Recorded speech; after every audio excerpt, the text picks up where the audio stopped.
किसान का मेहनती बेटा। एक समय की बात है, एक छोटे से गांव में रामलाल नाम का एक किसान रहता था। वह बहुत मेहनती था और दिन रात अपने खेतों में काम करता था। उसकी खेती बाड़ी से ही उसके परिवार का पालन पोषण होता था। लेकिन उसे एक बात की बहुत चिंता थी। उसका बेटा सुरेश बहुत आलसी था। सुरेश को मेहनत करना पसंद नहीं था। वह हमेशा आराम करता, दोस्तों के साथ घूमता और बेकार की बातों में समय बर्बाद करता। रामलाल ने कई बार उसे समझाया कि खेती मेहनत मांगती है और अगर वह काम नहीं करेगा तो भविष्य में बहुत मुश्किलें आएंगी। लेकिन सुरेश ने कभी इस बात पर ध्यान नहीं दिया।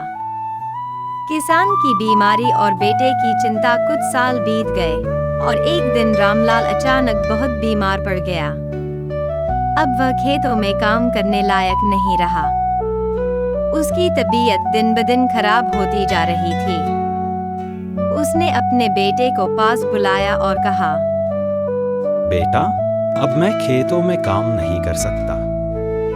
अब तुम्हें ही इस खेत को संभालना होगा। सुरेश यह सुनकर परेशान हो गया। उसने कभी खेती नहीं की थी और उसे इस काम में बिल्कुल भी रुचि नहीं थी। वह सोचने लगा कि खेती करना बहुत कठिन है।